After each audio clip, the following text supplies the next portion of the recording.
All right.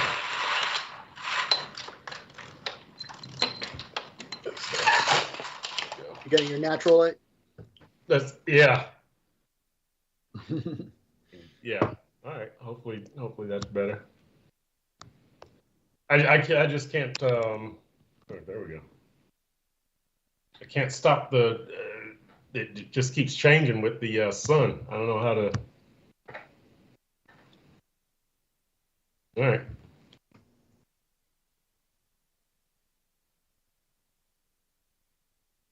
All right. Let's do it.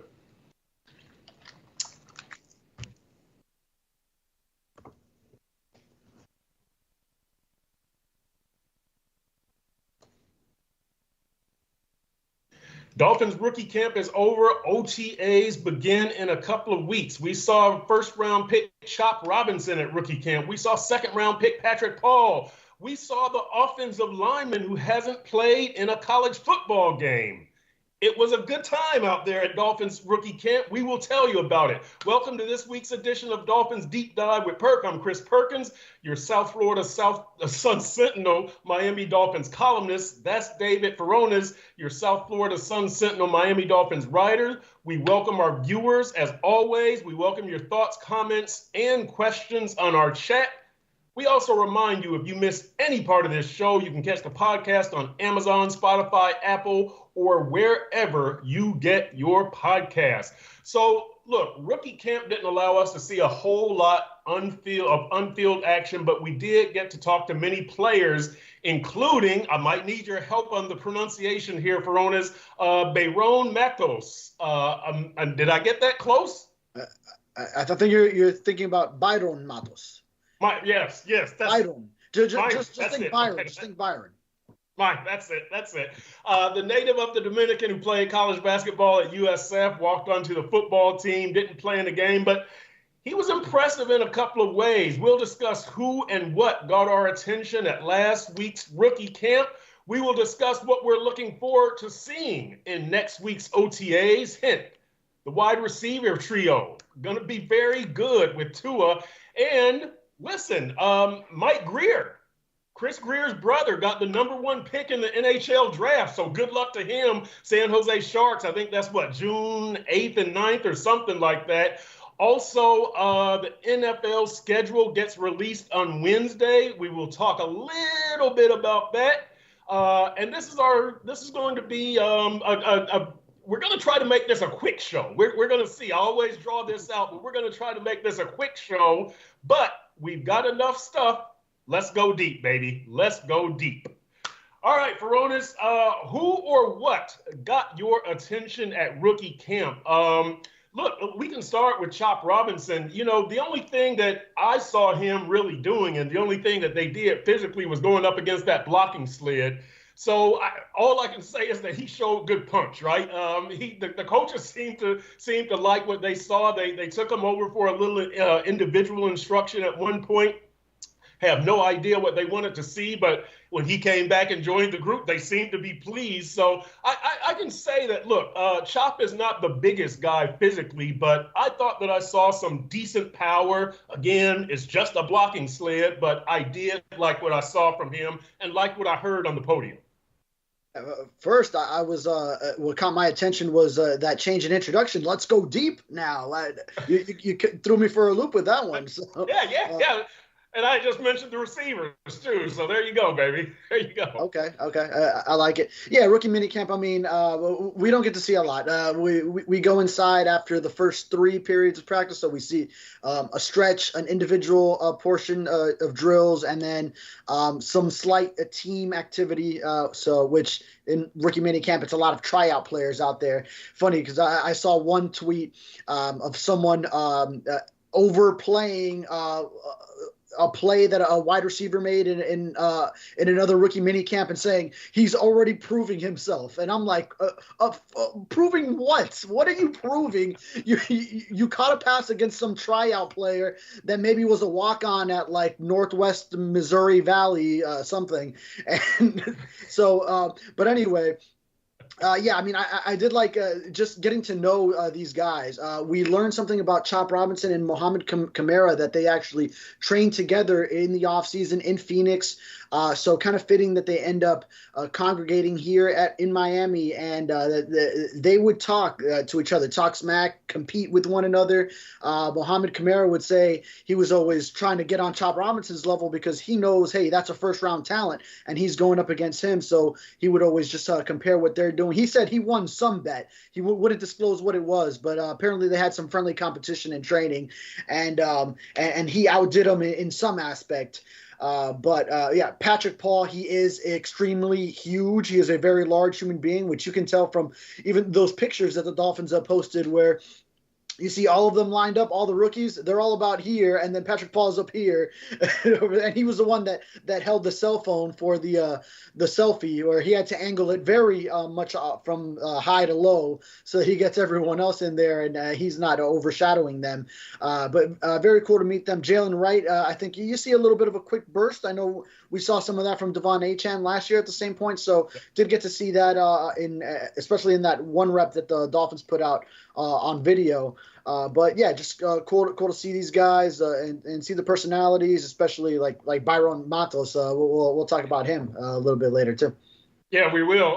Welcome to Andrew Harris and Nandito357 in our chat. Yeah, you know what? I will say this, that Patrick Paul, I remember writing about him in a pre-draft analysis that he was very nice, maybe too nice. And he really is such a nice guy. And I didn't mean too nice and like he can't play in the NFL, but how you need that edge, and how you need that nastiness. What a nice guy, right? He's engaging. He smiles all the time, makes good conversation. Looking forward to seeing where he actually lines up in the first practice, whether it's at backup left tackle or if it's at number 3 left tackle. Jalen Wright, you know what stood out to me about him? We're at the interviews and the players are coming out to the podiums, and I see this number 25. I'm like, that's Xavier Howard's number. Oh, X is back? Yeah, exactly. But they're not going to retire the number, right? But just so soon, it just kind of that caught my attention about him so soon. A couple of other kids, Mo Kamara. I have to. No, Kamara. Kamara. I had it right. That's what he told us. We would say Kamara, and he would say Kamara. I know. Kamara. Right. He's corrected me on that already. You would think that I would know it, but we're going to like him. We're going to like talking to him.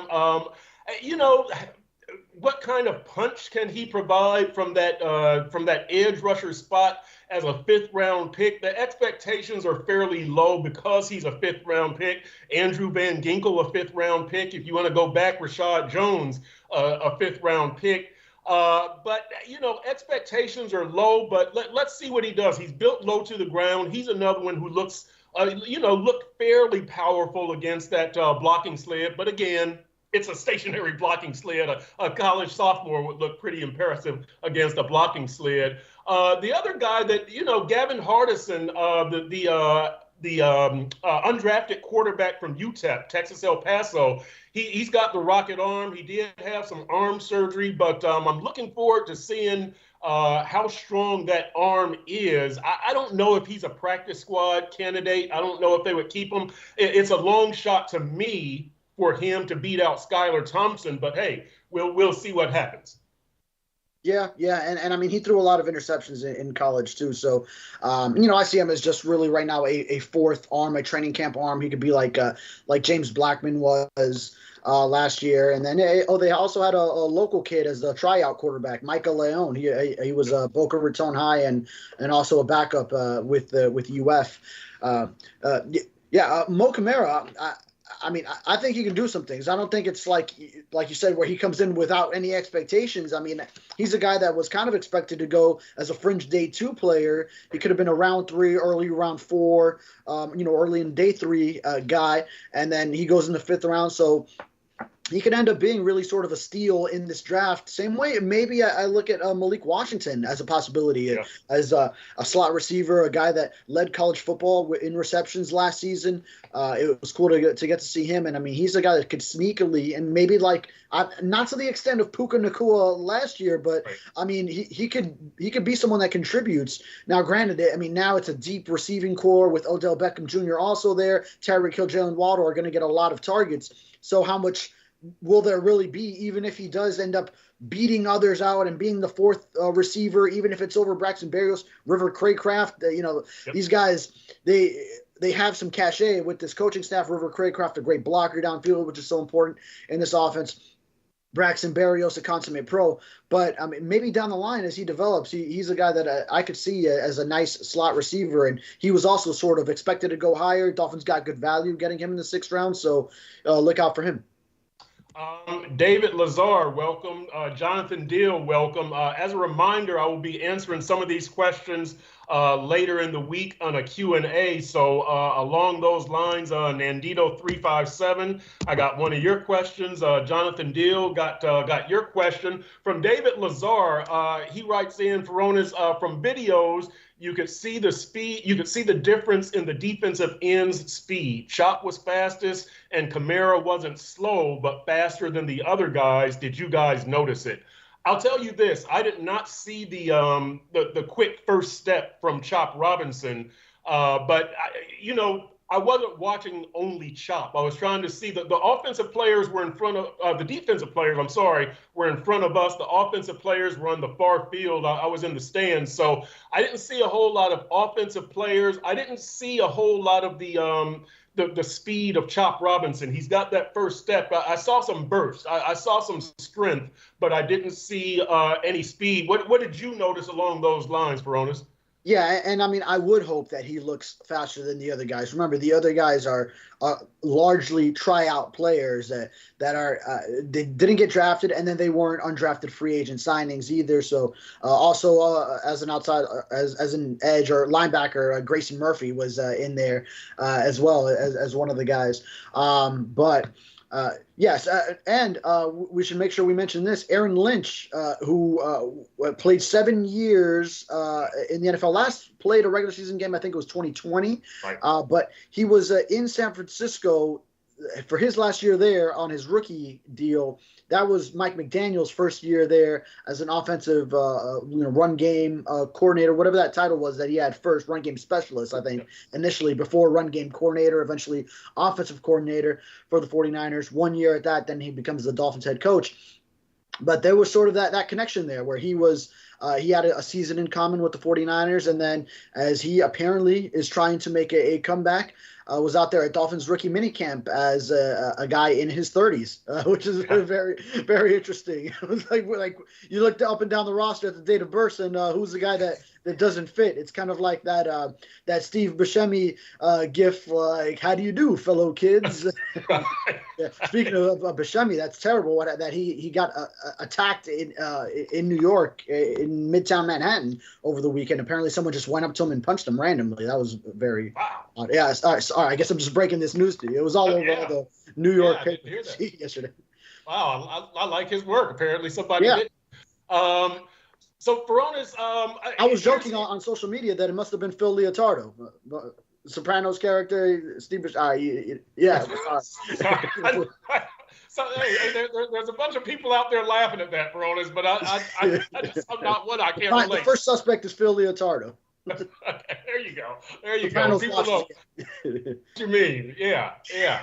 Fonas, let me ask you this last thing about our observations out there among the rookie camp. Did you notice anything about anybody physically? I talked about Patrick Paul, but I didn't notice anything about the Washingtons or about Jalen Wright or Chop. Chop isn't that big. Patrick Paul, I think, and Matos obviously is a huge man. Anything else physically stand out to you? I didn't see a whole lot of physical characteristics that really got my attention aside from Paul and Matos.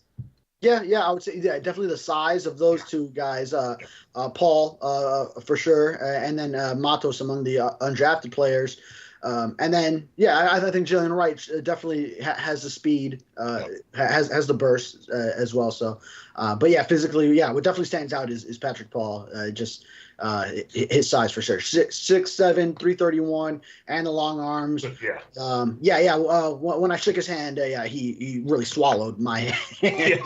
He is a large individual. Yeah. All right, Fonas. So I was below his shoulder, so he's more than a head taller than me. For what that's worth. It's not like that's what you're going for as an NFL player, but right. You're not comparing your size to mine. But right. Yeah, you know what? Human to human. That's right. Impressive. Yeah, offensive tackles to me have always been the best combination of tall and big, right? Because they're 6'5", 6'6", 320. Yeah, they've got the long arms. I mean, other guys are kind of short and bigger, or they're they're more wide. But those offensive tackles, man, they are tall and they're 320 pounds, and they are big individuals. I always kind of feel edge rusher is maybe in the same way that Mike McDaniel says that's his favorite position, sort of the greatest combination of athleticism and the size and strength. Where that's probably the position of most beasts, you know? Yeah. David Lazar says, Perk, you got to watch Sopranos. I know it's well, never mind. I did actually start watching it when it was on, like back in 2000 or 01, and then they took a break, right, for a season and a half or a season or something like that, and I lost interest. They took a long break for some. I know a lot of people mentioned a long break between seasons 3 and 4, so that might be what it was for you. I only watched it for the first time in 2020, COVID, and became my favorite show. Wow. How about that, man? How about that? Right now I'm doing a rewatch of The Wire. Just made it through season 3, going to season 4. Great show. Yeah, fantastic. Yeah. All right, Fonas, somehow that brings us to the Fonas bonus. Oh, the Fonas bonus. I love it, baby. I love it. The fastest growing segment on the show, baby. So which is saying a lot, right? That is. Oh yeah, that's right. Because the opening segment used to be the fastest growing, but now But it just grew so much that now we need another one to start from the bottom. That's right. Exactly. Started from the bottom. That's it. You and Drake. All right. So look, this week's edition is your best or favorite Dolphins undrafted free agent in recent years. Matos is a guy that we just mentioned. He's part of the International Player Pathway Program, which basically means he's on the Dolphins for 2 years without salary cap implications, without counting against the roster. Yeah, I think you get an extra roster spot. Or the practice squad also, I believe. But I'll have to check them. I need to read up on before I write. I'm going to write that story sometime, hopefully this week. But I'll make sure to read up on all the before I write that article. Right. All the nuance there. So look, he could definitely be on the list to eventually become a favorite undrafted free agent. But some of the guys in recent years, Nick Needham, Kader Kohu, Robert Jones, Julian Hill, Chris Brooks, Brandon Pilley, Verone McKinley, Raheem Mostert back in the day. Fonas, and we've also got a question here from, by the way, welcome to Kyle Soros, Cat for Life, and Troy, Peter McDowell. Peter McDowell saying, let's go for the Fonas bonus. Yes, and Cat for Life, Omar on the wire. Yeah, serious. So anyways, we had a question on here from Fleming Law about, what undrafted free agent are you looking at to make the team, or are you putting money on to make the team? But first, the Fonas bonus, your favorite undrafted free agent or free agents of recent years, Mr. Fonas? Boy, I think Byron Matos is going to make a run for this international player. We saw really the personality that he is.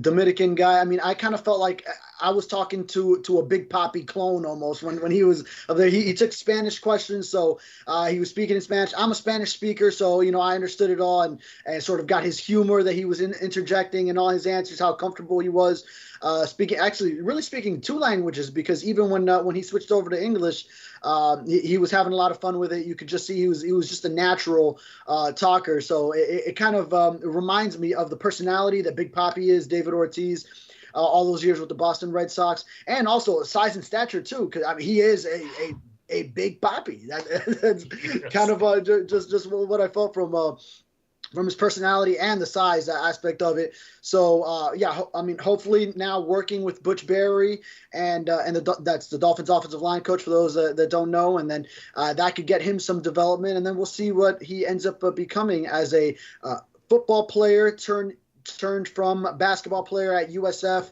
was a walk-on on the football team. But obviously incredible athleticism, skill. So now see how much you can translate that into being a blocker. But in recent years, I look at, it's very impressive how Nick Needham has been with the team and stayed with the team since making it in 2019. And that's through different defensive coordinators, now different head coaches.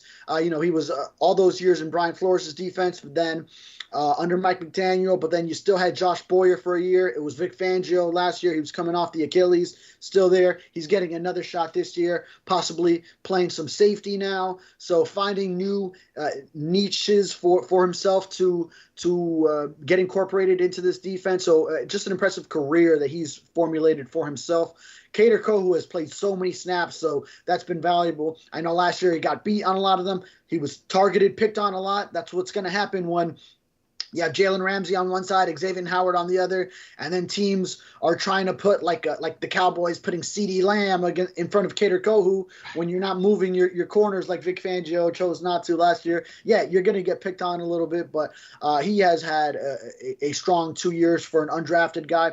Robert Jones might be the one for me, though. I wrote a great initial feature on him, if anyone wants to go back and find that, how he really hadn't played much football until his really he wasn't playing football until going into his senior year of high school. And he was moving he was with his uncle. I got to remember all the details now, probably read it again, but in Illinois. And then he met a high school coach because he had been walking around the neighborhood, watching that team practice. And that was the high school he was about to be transferring into.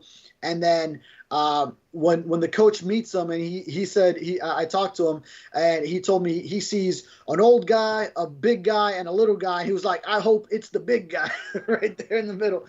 And then he just played a year of high school football, ended up at Middle Tennessee eventually after junior college, and then made the Dolphins as an undrafted rookie. I remember a lot of people actually asking me what I was seeing in him that first training camp that I was covering as a Dolphins beat writer.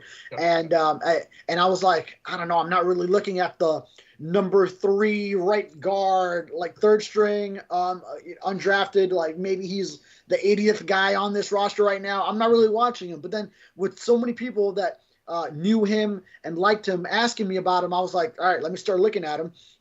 And sure enough, yeah, he was impressing over there. And then he ends up making the roster initially and has been a valuable rotational reserve offensive lineman, different spots, different both guard spots. He even started at tackle the final week of the 2021 season. So, and a guy who might compete for a starting spot this year if the roster on the offensive line remains status quo.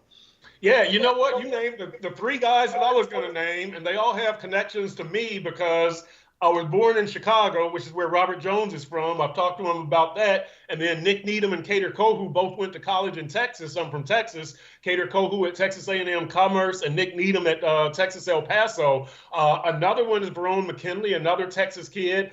I would like to get to know Chris Brooks a little bit better. He was gone with injuries for a stretch last season, the running back. But he seems to have a good personality. I like him. I didn't talk to Brandon Peely, but by the way, his sister was the number 4 pick in the WNBA draft? Was 8. Oh, Alyssa Peely. Yeah. Yep. And where did she go? Oh, I don't remember either. I saw it when it was on his. Here, I could probably find it. Yeah, but congrats to the Peely family. Belated congratulations to the Peely family on that one. And then Julian Hill, the tight end. I never got to know him very much, but look, Minnesota Lynx. What's that? Minnesota Lynx. Minnesota Lynx. Okay. So yeah, there we she go. Was at Utah. Yep, at Utah, right? The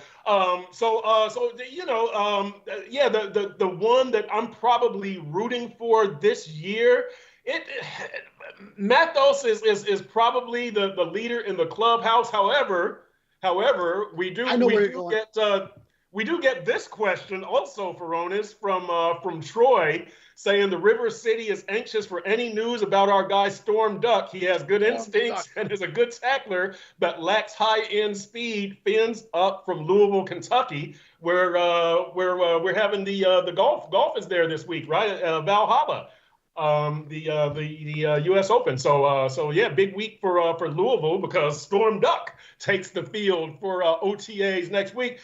Unfortunately, I didn't notice anything about Storm Duck.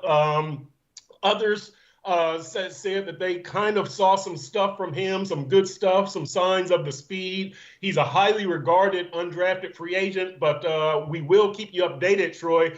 Did you see anything about from Storm Duck, Furones?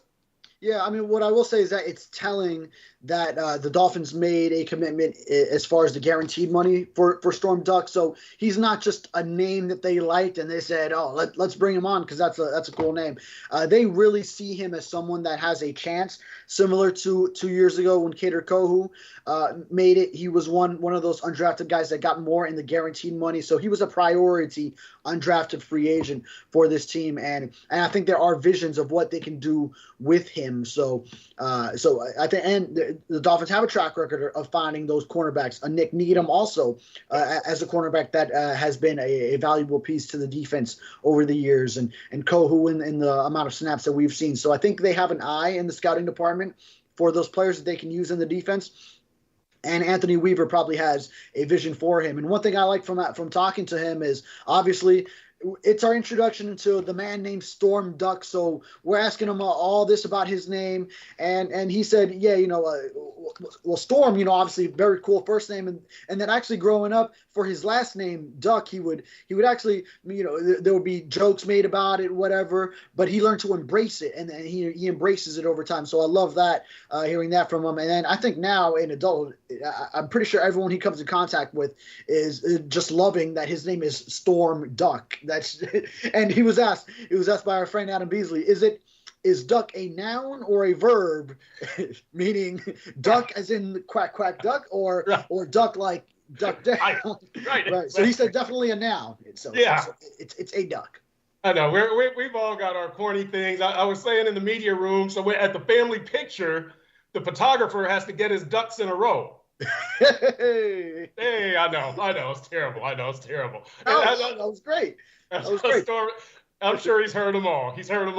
All right, Furones. So let's migrate over into our final segment, and it's what do you want to see most at the May 21st and May 28th OTAs? So that's next, not tomorrow, but the next Tuesday, the next 2 Tuesdays. The Dolphins will be having OTAs. We will be able to see those OTAs. And before we get into that, Kyle Sorrow has a question. If Miami had just enough cap space for only one secondary spot, would you rather have them sign Justin Simmons or X? I don't think X is coming back, but I would say X. I mean, that's, I know they need a safety, and Justin Simmons would definitely fit that role and a quality player, but boy, I would say X. What you got thoughts there, Furones? Yeah, I mean, maybe we're partial to X from knowing him over the years, but they kind of did find their X replacement in Kendall Fuller. So what would you do if you did reinsert X into it? Now, it's a good problem to have. We know the Dolphins still probably could use another safety, and Anthony Weaver could use some 3 safety looks where maybe one is a dime in the box, or even put them up top, like Bill Belichick was. I mean, I'm sure he can get creative with it. He's an outside the box thinker, and then also just having the depth there as well to go with Jordan Poyer, who you already brought in, and Javon Holland, of course. And Justin Simmons, I feel like he's still kind of going at a higher level, a little bit more than maybe X is at this point. But never count X out either. Yeah. By the way, welcome to M Dolphin fan. The Wayne D experience writes in, how did Perk get young? By growing his hair out is crazy. Now is he going for the Tua T braids next? Snap. And I Burgess 1978, Perk, if the Dolphins win the Super Bowl, will you get cornrows? Yeah, I will commit to that. Yeah, I will. Yes. Whoa, you heard it here first. Perk is getting cornrows if the Dolphins win the Super Bowl. That's it. I will. But let me tell you this though, my hair. This is like I haven't had a haircut in three months. And this is this is still 3 years. It's taking you forever to grow what you got on your head. But look, this is still soft hair. It's like I'm a sophomore in high school. So I don't know about the cornrows. I'm not a very hairy person. No hair on my arms and legs. But yeah, man, I'll let it grow. If they win the Super Bowl, you got my word. Cornrows from Perk. You got my word. What's you up? think you'll have enough hair to pull off the cornrows by this February? What's that? You think you'll have enough hair by this February to get it done? Oh, let's hope. I'll let it go. I'll let it go and we'll see. So how's that? There's something for you. All right, Peronis. So we're making headline-worthy news here. We're making headline-worthy news on Dolphins Deep Dive. That's May 13th edition. Save it. Clip and save, baby. Clip and save. That's it. Peronis, all right. So what do you want to see most at the OTAs that are coming up? And that, look, I've got to say, just seeing Tyreek and Jalen Waddle and OBJ on the field together with Tua holding the football. He doesn't even have to throw it to him. Just to see that visual on the field, to me, that's the thing that I'm looking forward to most. There's a lot of other possibilities, right? I mean, it's going to be weird if Shaq Barrett and Chop Robinson are out there, even in drills as the starting edge rushers. No Chubb, no Phillips. The interior offensive line, we'll see what that is. If they line up a kickoff returner, will we see Braxton Berrios, Achane, Tyreek Hill, Jalen Waddle? What are you looking forward to seeing out there at those OTAs? Yeah, definitely. That's a good one. The first one you mentioned, Tyreek, Jalen Waddle, and OBJ on the field together. And we won't be able to report on too many specifics, but then watching the motions that Mike McDaniel might incorporate with these guys, that'll probably be a highlight for me to see, just how that could sort of work in unison. I think from a personnel standpoint, yeah, the interior of the offensive line. We know it seems like right now Aaron Brewer would be the center based on what we know, and that there still is uncertainty on the Connor Williams situation, and he's focusing on his rehab. Maybe that gets settled after June if he feels at a good point with his rehab, and then the Dolphins get the Xavier Howard money. So right now we wouldn't be seeing anything other than that in OTA. So where it stands right now, if Aaron Brewer is indeed the center, and then the guard competition, whether it's Liam Eichenberg and Robert Jones working in at one, if it's Isaiah Wynn, Lester Cotton as well. So sort of where they mix and match on those ends. And it would be very, very interesting to see that kickoff return. New packages now. I mean, I'm sure Berrios, he has to be part of it, but then you could work that second returner into that catch zone, whatever they call it, between the 20 and the goal line. So just who it might be out there. And they'll probably run out a lot of guys, and maybe there's situational things where they want different guys back there. So there's a lot of speed on this roster. So who are the guys? Whether does Tyreek Hill end up contributing in that area? Devon Achane, get him some reps over there, knowing that you also added a Jalen Wright that could maybe take off some of the workload between him and Raheem Mostert. Raheem Mostert himself, who has done it way back in the past. So so many speedy guys, speedy players on this roster that it'd be interesting to see who you could put back there. Yeah, and it's going to be interesting to see how big of a game changer it is in the NFL and for the Dolphins specifically, because, right, they've got a lot of speed, a lot of shifty guys, a lot of guys that from scrimmage, ideally, you want to get them the ball in space, and now you can do that on a kickoff return. The possibilities, I mean, the fun that you could have with that. By the way, Lamarlo Shepard, welcome to the show. Let's see, I like his question. I really like his question. I'm going to do it now, and we'll do another That's one. almost a Wire name, Marlo Stanfield in the Wire, where he is Lamarlo. Look at you! Look at you! You're going Wire crazy today. I like it. Heard the name. So Lamarlo says, and I like this. Lamarlo says, funny thing, people say Tua needed Alabama receivers to win. Looks like he got just that. Right? I mean, these receivers this is what Tua had at Alabama. This is what and look, every quarterback needs receivers. I'm not saying that the receivers made Tua. Here's what I've said about Tua is that if you put talent around him, he will exploit that talent. He will make the best of that talent. And yeah, now you've added OBJ to the mix here, and you've added Jonnu Smith to the mix here. Quietly, Durham Shepard had 35 receptions last year, a career best. Or Durham Drive. What am I? Durham Smythe. Thank you. You were thinking Lamarlo Shepard. I know. From the chat. I don't even know who the hell Durham Shepard is. Anyways, Durham That's Smythe. like a man create a player name like when you go years down the line in a Madden franchise, and then they're giving you these made up names in the drafts in the future when you don't have it connected to the NCAA game, and it's just like these combinations of already existing first and last names from other NFL players. Sorry, go ahead. Exactly. Yeah. Anyways, I think that I like the offensive talent that they've assembled. Ariel Gabarro says he also needs Alabama offensive line. I'll take both of those, and I'll turn it over to you, Fonas. I'll say this about this offensive line. For all of the personnel mixing and matching and all of that kind of stuff and stressing about is Liam Eichenberg good enough and is Robert Jones good enough? The timing of this passing offense, if you have those fast receivers in Tua, they don't have to maintain the blocks for that long. And so I think the offensive line, the individual quality gets reduced. It gets that's minimized. So, I do think that Tua has the receivers, and I think offensive line is kind of being handled right now. Your thoughts on that, Fonas? Well, yeah, I think that's why we remember the quote from Chris Greer last year when we were in the media always asking him, and we're sort of reverberating some of the concerns of the fans. And, what are you going to do at right tackle? We were still worried about Austin Jackson and whether he was good enough and the guard competition and this and that.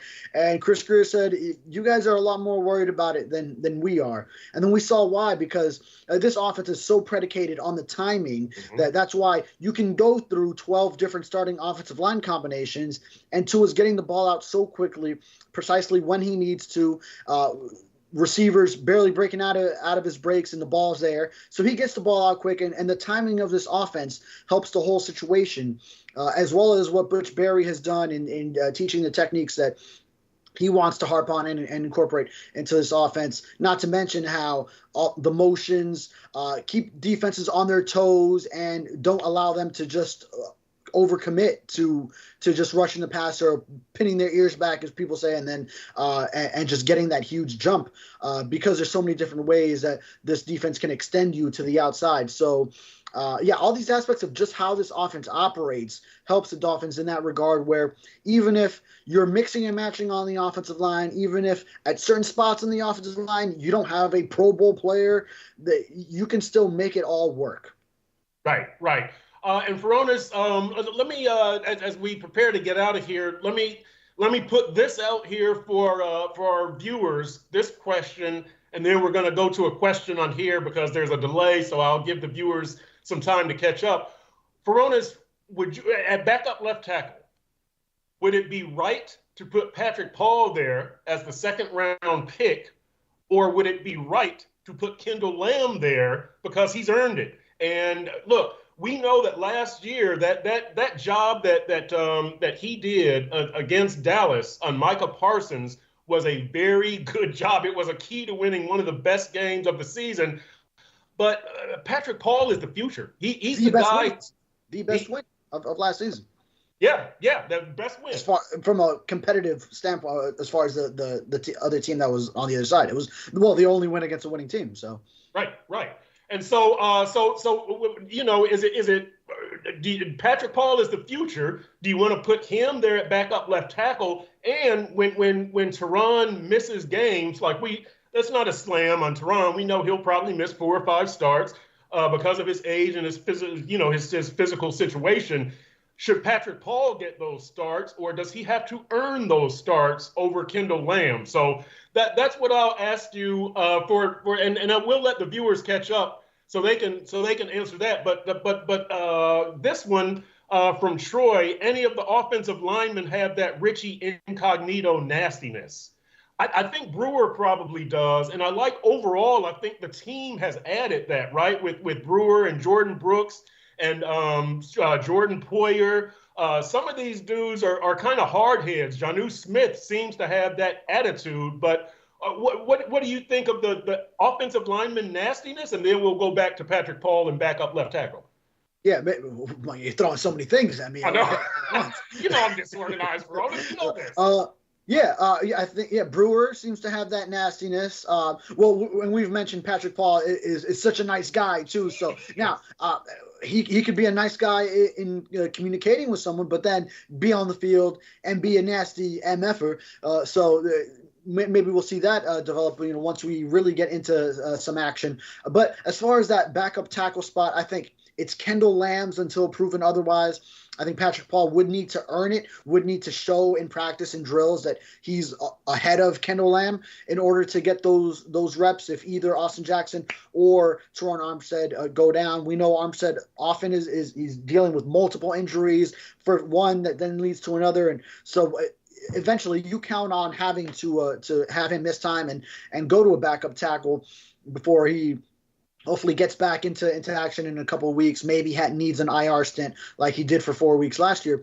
But Kendall Lamb would be the guy. He's a veteran. He's had years in this offense now from the end of the 22 season all through 2023. And I think it's not a slight on Patrick Paul if that happens, because he is such a youngster. He is such a developmental prospect still, which is going to say a lot because he's a second round worthy player already, but still has so much to gain, so much to learn from a developmental technique standpoint.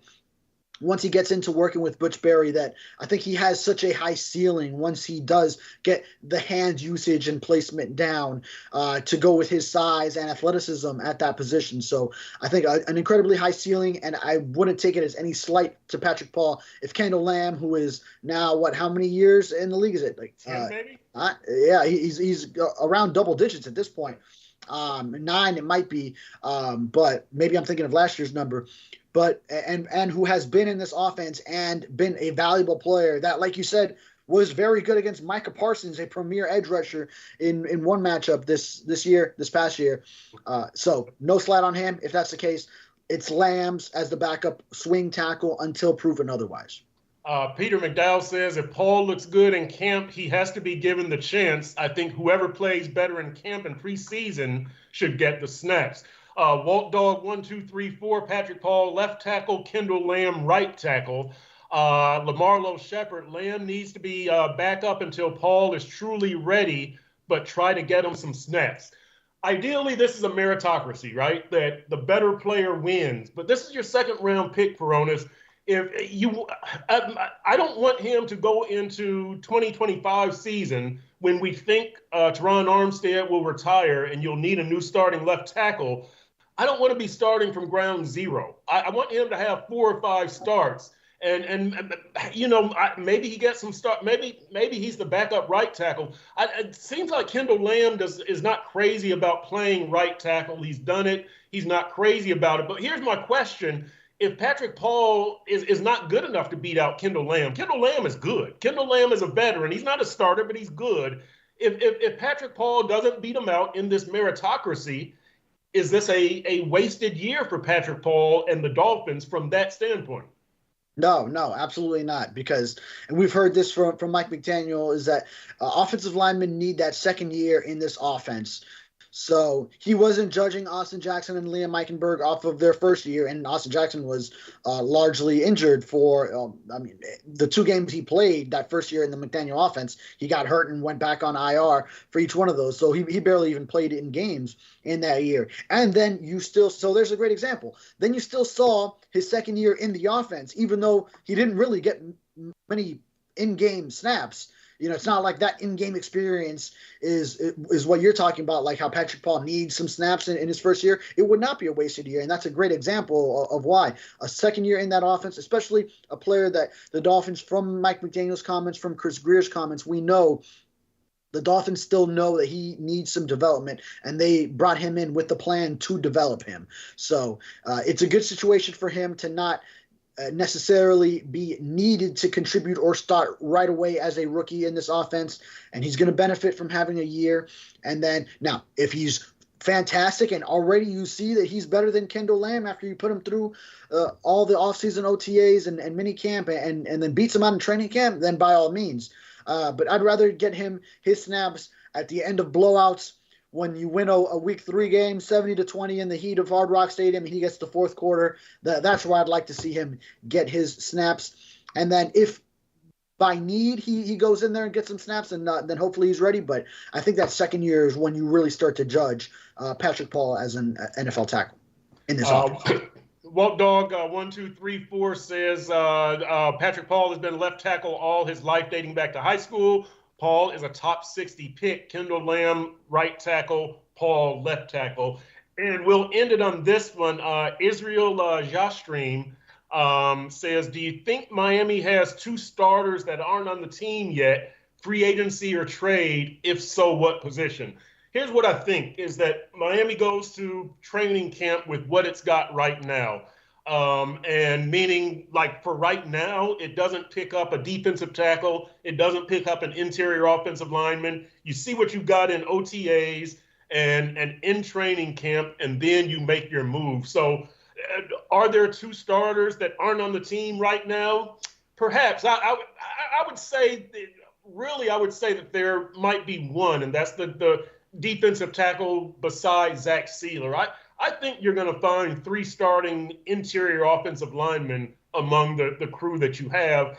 I would say D tackle is the one, and I would say you make that move after the cuts are made in training camp. Your thoughts, Ronas?